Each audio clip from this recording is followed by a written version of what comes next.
Hello everyone and welcome back to our channel. In today's tutorial video, we will be learning how we can change our Messenger password. So for that, firstly you have to locate the Messenger app in your phone and open it. And once you have opened the Messenger app, click on the three lines option which is at the top left corner of the screen. Now you can see the gear icon which is located just in the right hand side of your profile name and just open it. Now scroll to the bottom of the screen where you can see the account center option and tap on it. Now locate and find the password and security option and click it open. We can clearly see an option saying change password, so tap on it and similarly tap on the profile name to which you want to change the password.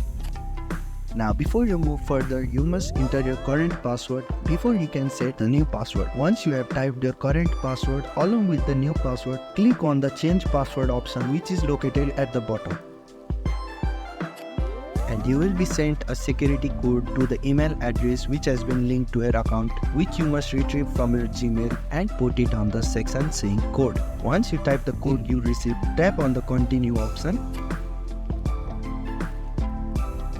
As you can see, your password has been changed. So this is the easiest technique on how you can change your password of your Messenger account.